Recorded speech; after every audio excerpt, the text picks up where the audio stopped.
So section chapter 1-7 is solving quadratic equations, which is the same as finding the roots. Quadratic equations are equations of the form ax squared plus bx plus c equals 0.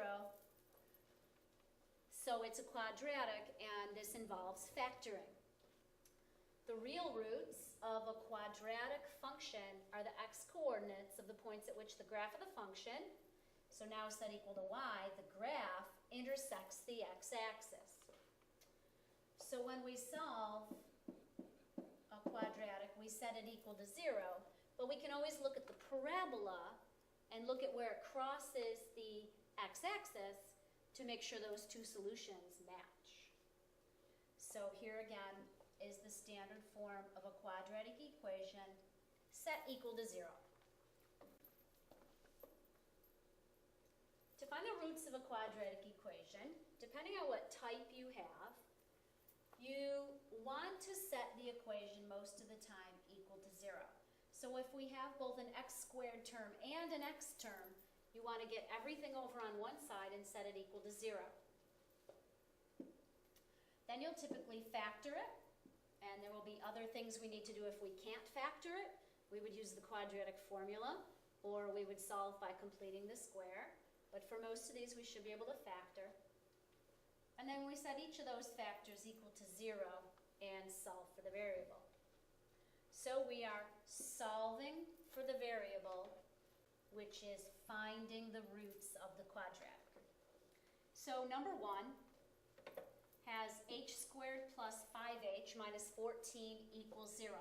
It's already set equal to 0, so we're just going to see if we can factor the quadratic. H squared gives us h and h.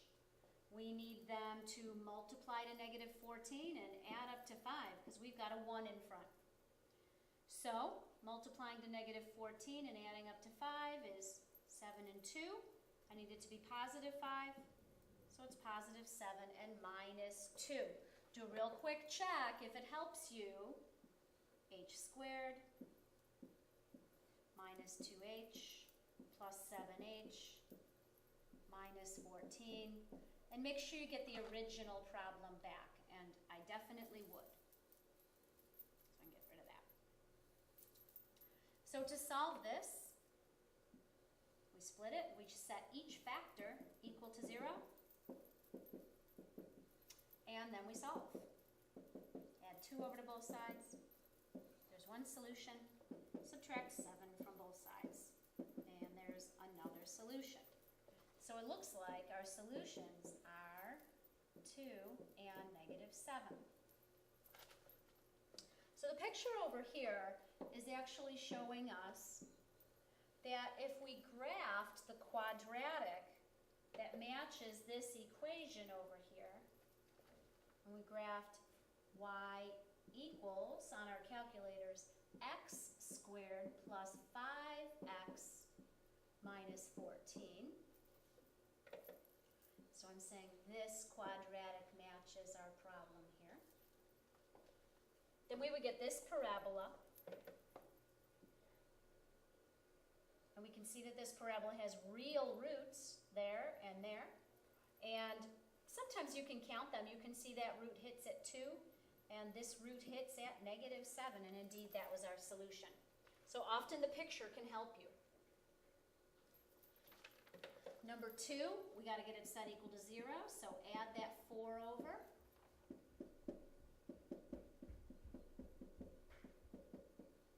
And factor. X squared is x and x.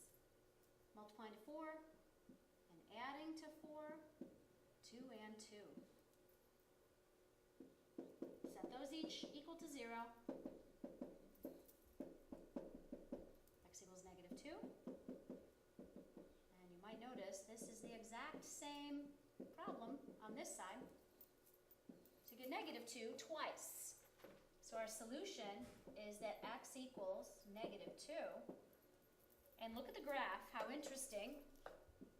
It comes down, touches the axis, right at -2. And we can see that we only have one root. One root. One real, rational root. And we say they're equal roots because we got -2 and -2, which are equal to each other. All right, this is actually number 3. See what we have. X squared minus 9x equals 0. So, get this out of the way. To factor this one, I can see this time that I have a GCF. I don't have a trinomial. So in this case, just an x comes out. X times quantity x minus 9. We're going to split those factors. So on the left, x equals 0.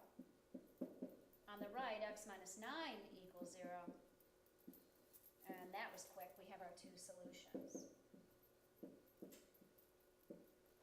So if we drew this parabola, or we put it in our calculators, where do you think it would cross the x-axis? Knowing that this solution for the quadratic crossed at -2, knowing that up here these solutions crossed at those points. So the solution to this would be that this parabola is going to hit at 0 and at 9, and I'll just sketch something in here. It's not perfect, but the parabola would look, whoops, something like that, where that's 9 and that's 0. Number 4. So number 4 is set up so that we need to cross multiply first. So we can cross railroad tracks. I like to say cross. Okay, so y times y plus 3 equals 6 times 3. And distribute.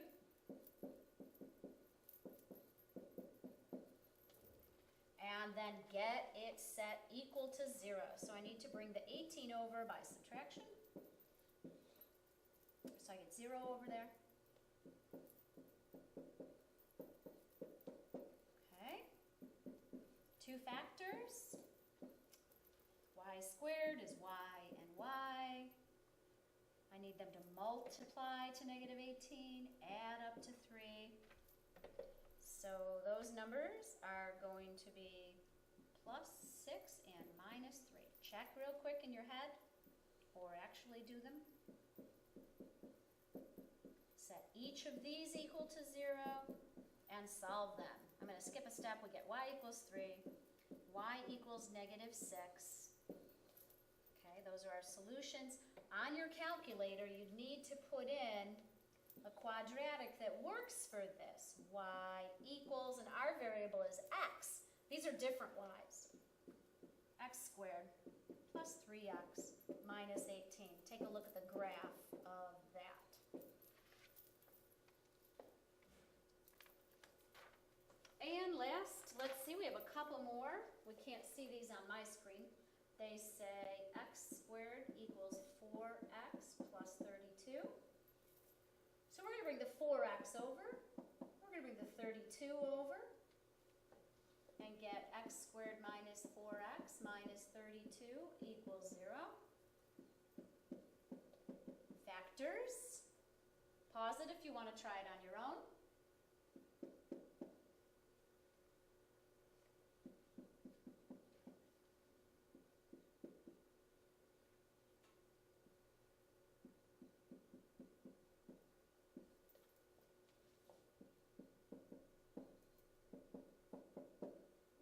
Solutions can go in there in any order.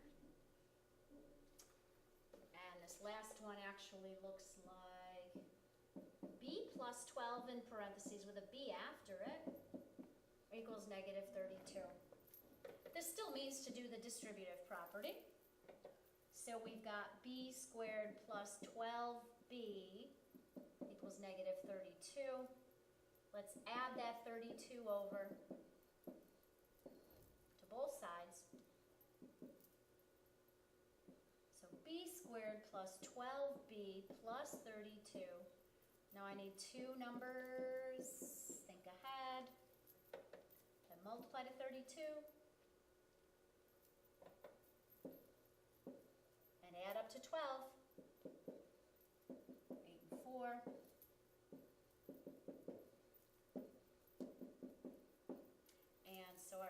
equations is that the variable b can equal -8 or -4 and make the statement true. Okay, now another type is that you don't have an x term in your quadratic. So remember, with ax squared plus bx plus a c equals 0 is the general format for a quadratic. But if b equals 0, then there is no x term. So number 1 here shows you x squared minus 16 equals 0. There's actually two ways to do this problem. So the first way, I think I would just factor these x squared minus 16 as dots. And when I solve this, I get -4 and +4.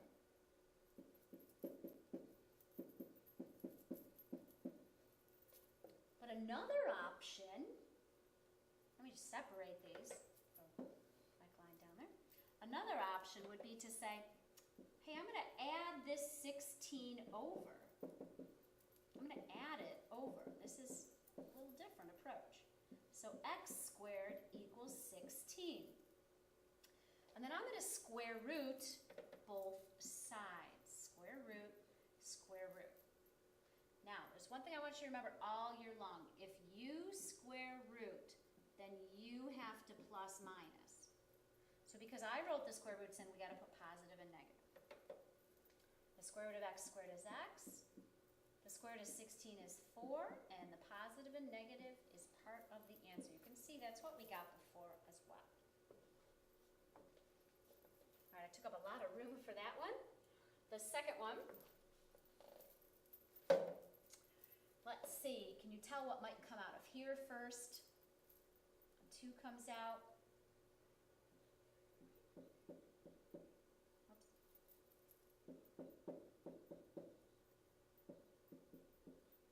Okay, and then, let's see, this doesn't factor.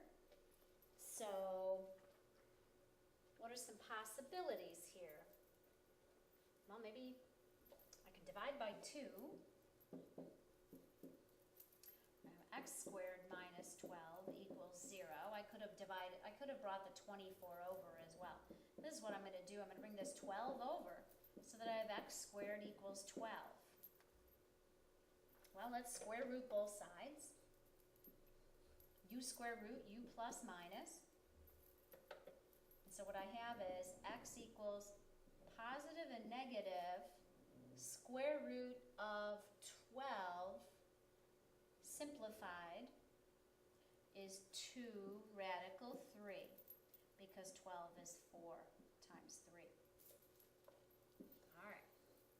I could have taken a different approach, or I probably, if I did this again, I would probably add the 24 over first and then divide by 2. All right.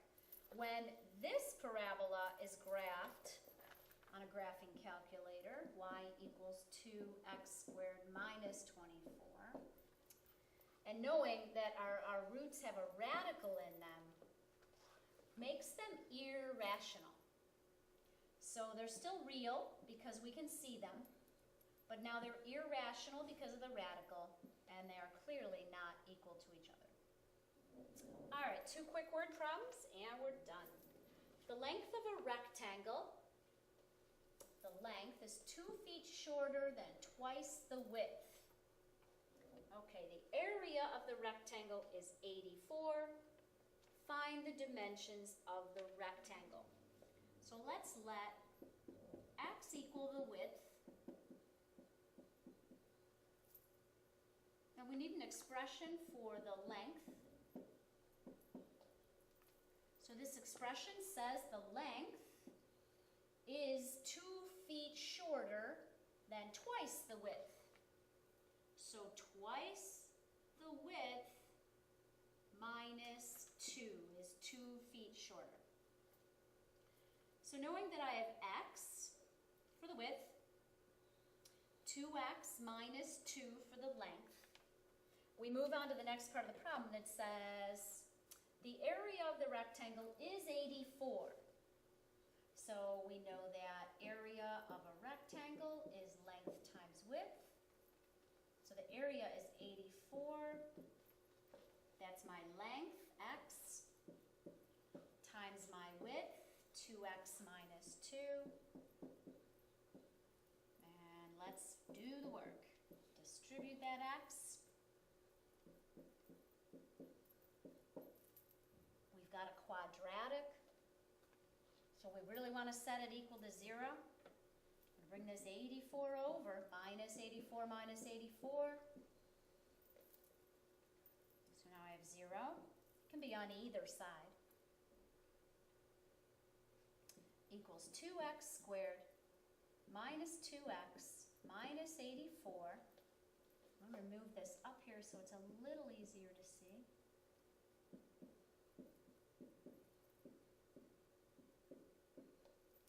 And now we need to factor that so that we can find the width and then find the length.